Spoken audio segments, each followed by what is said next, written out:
Então vamos lá, vamos agora começar a nossa aula de hoje, que será uma aula sobre o tema das identidades na América Latina. E nós começamos o curso já discutindo esse tema das identidades, das representações simbólicas, das representações culturais e políticas que fizeram parte importante dos processos de construção dos Estados nacionais na América Latina do século XIX. Na nossa primeira aula, falamos do Simão Bolívar com aquele poema que ele escreveu após escalar o pico do Monte Chimborazo, no Equador, e um poema que ele escreve, de alguma forma, procurando construir a imagem de alguém que abraçava a América, né? De alguém que olhava lá de cima, via o território, incorporava esse território como um território unificado, como um território que tinha uma história comum e que, portanto, era passível de um discurso identitário, de uma imagem identitária a partir da qual, naturalmente, a unidade política, a unidade cultural poderia ser construída nesse momento de ruptura com a Espanha, nesse momento de início de uma vida independente. Então, falamos na primeira aula sobre a importância dessas representações para a ação no plano da política, no plano militar, no plano da economia, ou seja, as representações não ficam boiando, descoladas, desvinculadas das práticas. As representações permeiam as práticas, orientam as práticas. E é por isso também que se deu tanta importância à elaboração de representações durante esse século XIX. Representações relativas a essa ideia de América que rompia com a Espanha, essa ideia de vice-reinos espanhóis que rompiam com a metrópole espanhola. Depois, representações voltadas ao plano dos estados nacionais. Falamos disso na aula passada, quando analisamos as pinturas feitas no México do Porfiriato.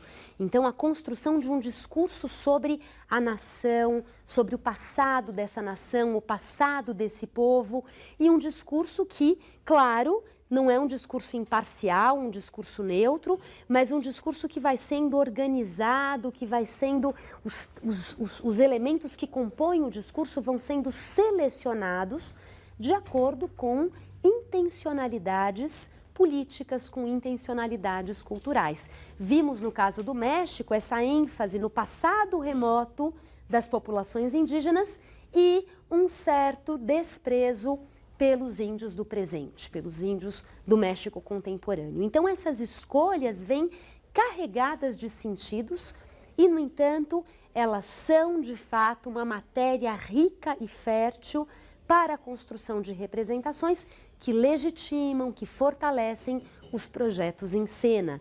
No caso do México, o Porfiriato afirmando aquele Estado realmente agora consolidado, aquele Estado unificado, já virado a página das guerras civis, das intervenções externas, e esse México agora unido, coeso e organizado precisava ter também uma história, uma imagem que desse conta dessa sua nova condição. Então, esse investimento em pinturas, na literatura, em textos como Facundo de Sarmiento, são investimentos que vão compondo esse processo de unificação do território, unificação de sociedades, consolidação de um certo projeto político, consolidação de um Estado centralizado, e esses processos têm essa ênfase no recorte nacional, no recorte das fronteiras nacionais, durante boa parte do século XIX. Na virada do século XIX para o XX, a nossa primeira parte da aula de hoje vai terminar aí, a ideia de América Latina ou a ideia de América Espanhola, ultrapassando esses limites nacionais, volta a entrar em cena.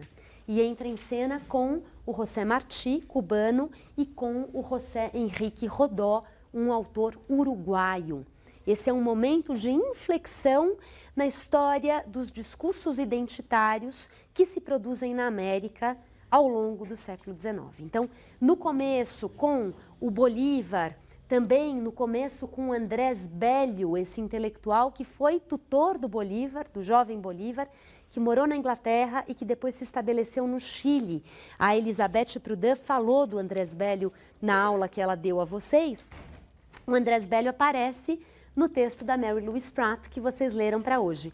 E o Andrés Bello é também uma figura que inicialmente pensa a América, o repertório americano, porque o momento de ruptura é um momento de ruptura da América espanhola contra a Europa, contra a Espanha, contra a metrópole.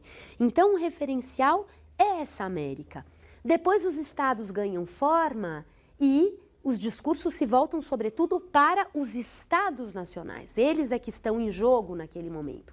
E no final do século XIX, por uma série de razões que eu vou apresentar hoje a vocês, a América volta a ser um horizonte de referência para esses discursos identitários. Não que as identidades nacionais saiam de cena, continua se falando, se pintando, se escrevendo, se esculpindo representações que têm a ver com as nações.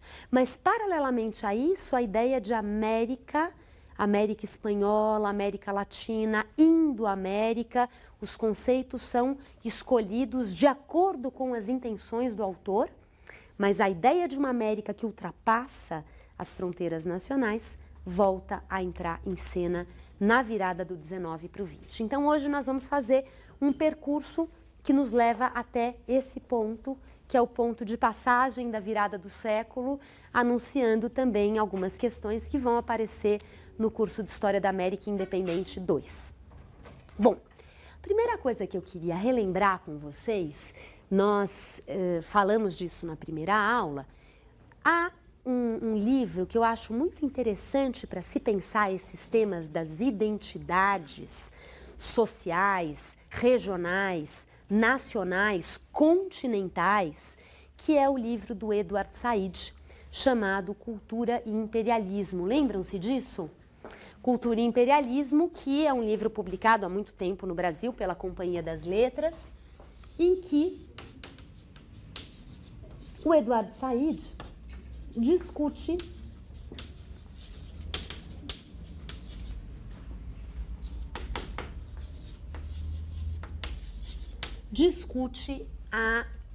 o papel da literatura na legitimação dos projetos imperiais europeus do século XIX e do início do século XX.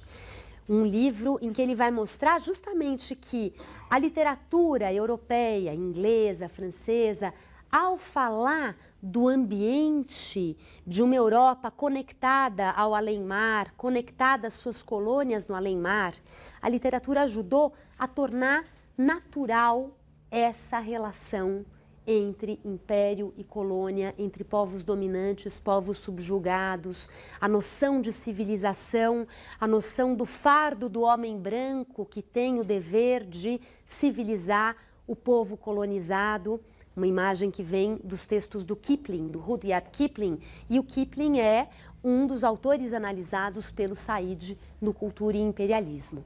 Então, aquela noção do fardo do homem branco que vocês conhecem bem.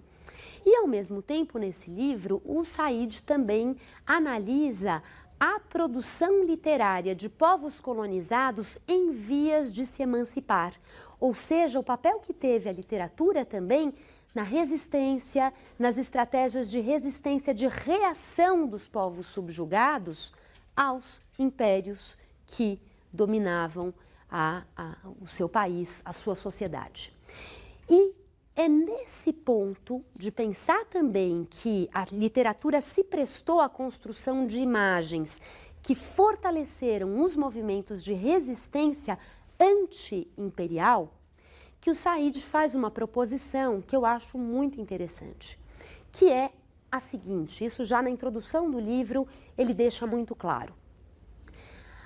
Os povos colonizados E ele aí não pensa na América Latina, não é esse o seu foco nesse livro, mas ele está pensando sobretudo na África, na Ásia, nos países que aí foram colonizados pela Europa durante o século XIX e princípios do século XX. Os povos colonizados lutaram por sua emancipação, mais cedo ou mais tarde, e essa batalha, mais cedo ou mais tarde, foi bem sucedida.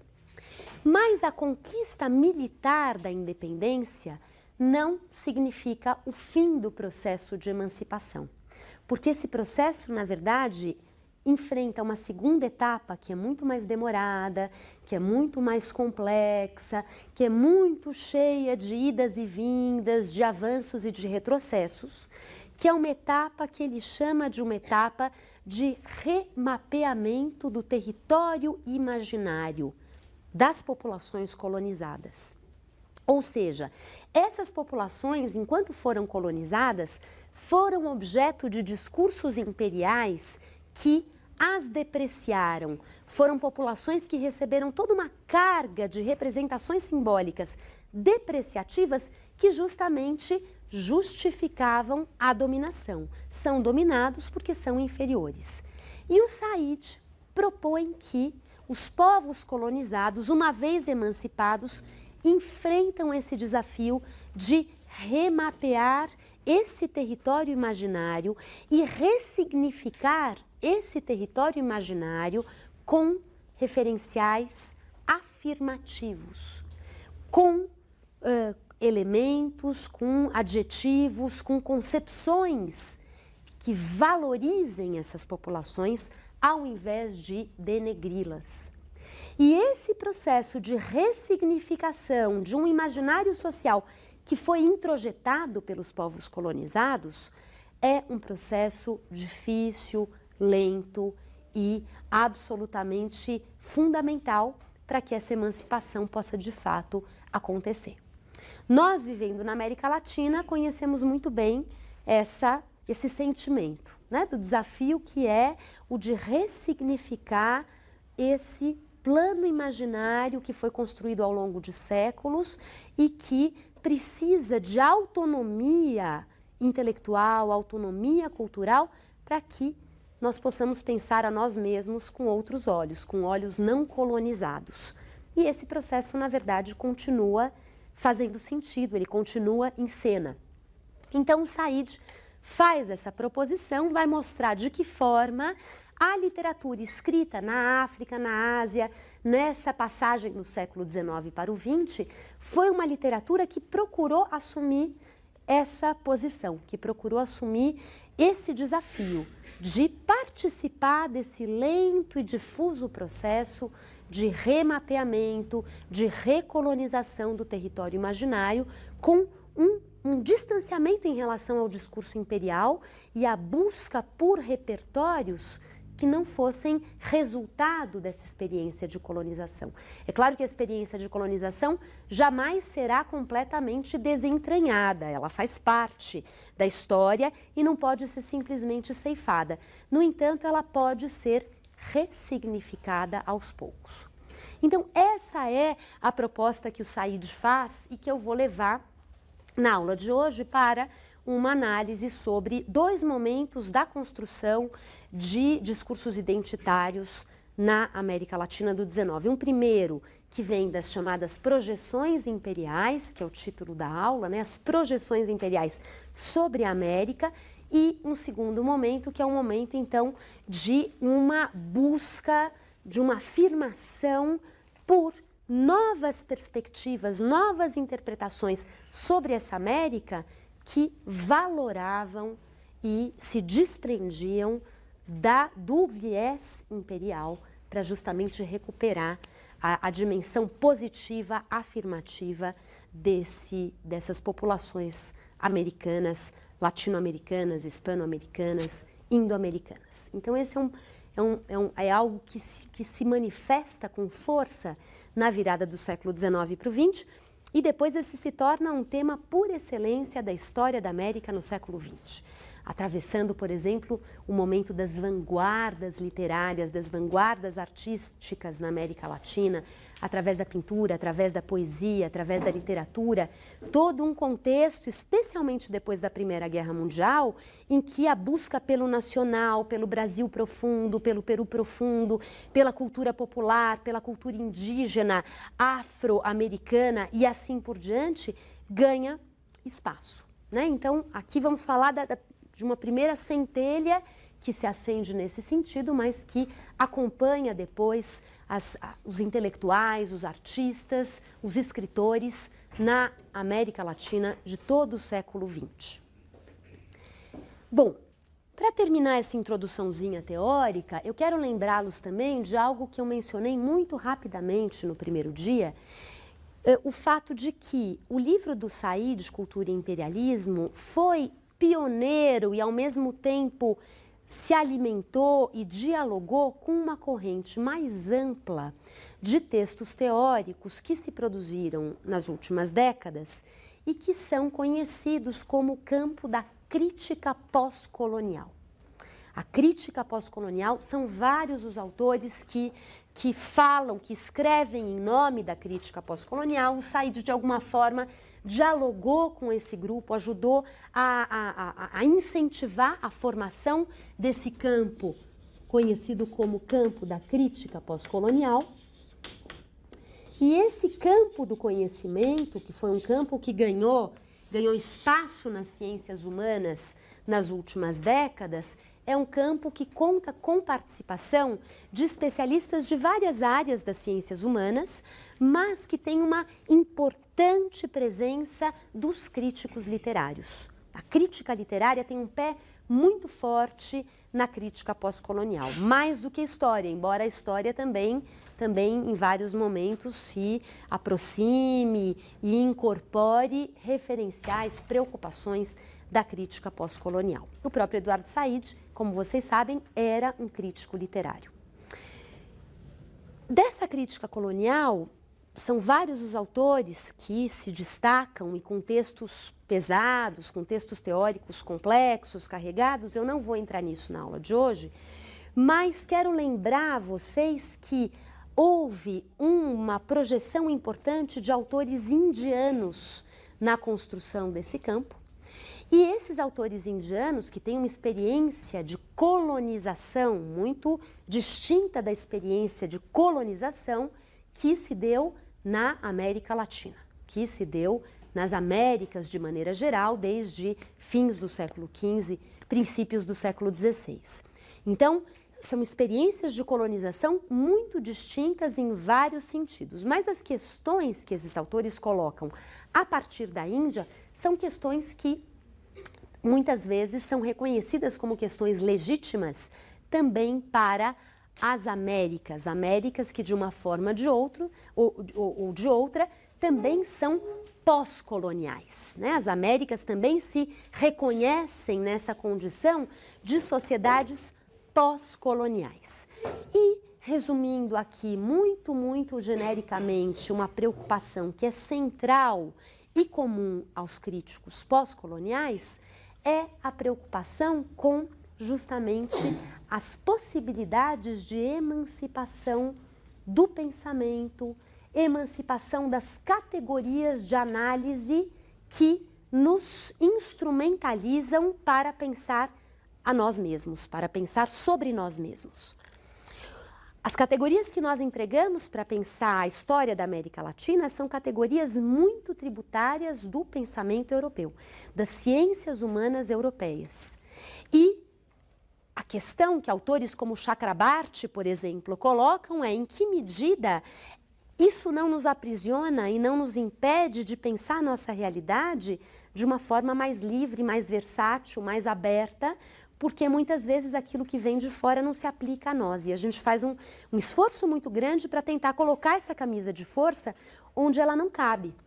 Então, o Chakrabarty anuncia esse desafio de vamos, então, procurar construir teorias, construir um pensamento nas ciências humanas que incorpore a experiência das margens. Essa ideia das margens é uma ideia recorrente no texto do Chakrabarty. A Europa não pode mais ser o prisma por excelência, porque, inevitavelmente, ela produz um pensamento que é eurocêntrico. O pensamento precisaria transbordar esse eurocentrismo e incorporar a referência das margens. Ou seja, de alguma forma, isso tudo para dizer que aquilo que o Said propõe no Cultura e Imperialismo e que autores como Chakrabarty vão desenvolvendo, diversificando, buscando novas ênfases nessa reflexão sobre a condição pós-colonial, todo esse arcabouço teórico segue enfrentando o problema do que significa lidar com esse legado da colonização e responder a esse legado com uma maior margem de autonomia, de originalidade, de liberdade, enfim. E é claro que o tempo todo essas proposições, que são proposições ousadas, sedutoras, interessantes, pertinentes, o tempo todo essas proposições esbarram nos limites do que é possível, nos limites do que significa se colocar em patamares absolutamente novos. O próprio Chakrabarty, na minha modesta opinião, faz uma introdução muito instigante sobre esse debate e a partir do momento em que ele entra na análise realmente de questões culturais e sociais da Índia para colocar em prática aquilo que ele anunciou, eu considero que, enfim, os limites aparecem com muita clareza. Tá? Mas essa tensão é uma tensão que acompanha o século XIX, alguns temas que eu vou apresentar agora, acompanha dilemas, tensões do século XX e a crítica pós-colonial leva essas tensões para o plano de uma reflexão teórica acerca das ciências humanas. E a proposta do Said sobre as possibilidades de uma recolonização do imaginário social, de um remapeamento, de uma ressignificação do território imaginário, de alguma forma é uma preocupação que vai ao encontro desses outros experimentos em busca de uma afirmação de autonomia, em se buscando criar novas categorias de análise que dessem conta de se pensar o local mais livre do legado colonial, tá? Do legado colonial. Essa é a grande questão. Dito isso, nós vamos entrar agora no tema das projeções imperiais sobre a América. Eu vou ser breve, é uma história também que vocês conhecem aqui de outros cursos de Brasil colonial, de América colonial, de história moderna. E quero começar lembrando o começo de tudo, dessas projeções imperiais no que diz respeito à América, que é, claro, o momento da conquista, o momento das grandes navegações, os primeiros passos da colonização, as primeiras incursões pelo território, os primeiros contatos com as populações nativas indígenas americanas.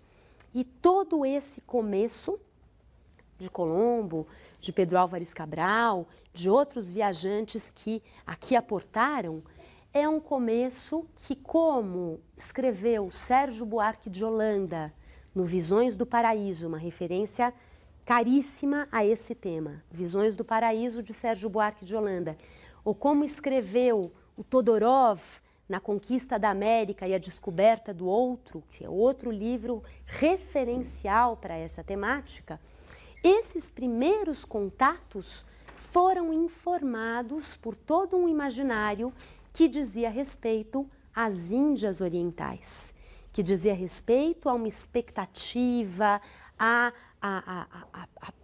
anseios, a medos, ao mesmo tempo a esperanças de abundância, de uma vida farta, de uma vida exuberante, que os europeus antes projetavam sobre as Índias Orientais, né? Através das rotas de especiarias que se faziam por terra, que se faziam pelo Mediterrâneo, de onde chegavam relatos como o de Marco Polo, e esses relatos então nutriam a imaginação dos europeus e nutriram a imaginação desses europeus que chegaram à América e que leram a América pelo viés de toda essa matéria de representações antes direcionada às Índias Orientais.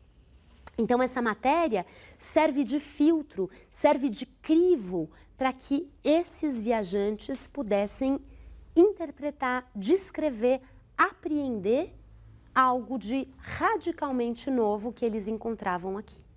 O radicalmente novo precisa ser traduzido a partir de parâmetros já conhecidos.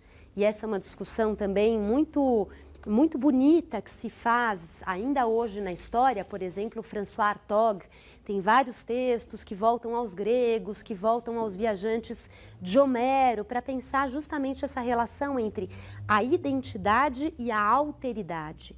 De que forma o homem traduz a alteridade. E a alteridade é sempre apreendida através daquilo que se conhece, através da comparação, através, enfim, de um esforço de se decodificar o novo por critérios, conceitos, categorias que já estão colocadas. E esse exercício é um exercício que vai levar o Todorov, por exemplo, a concluir que Colombo não conheceu os índios. Não conheceu os índios, porque tudo que ele viu nos índios foram coisas que estavam na sua cabeça, no seu olhar para o mundo e não nos índios em si. Mas seria possível de uma outra forma? Naquele momento, não.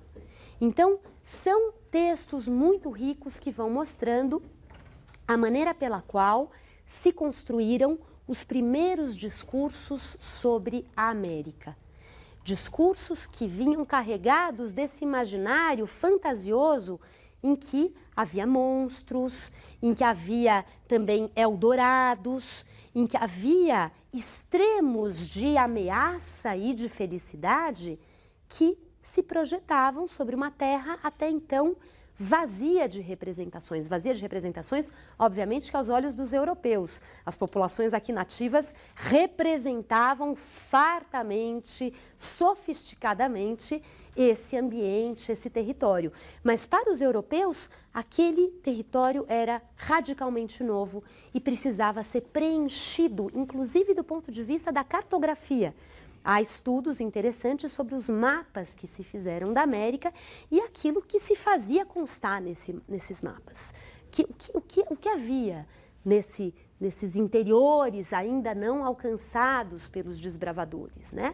A imaginação entrava em cena, então, para povoar esse território de personagens fantásticas.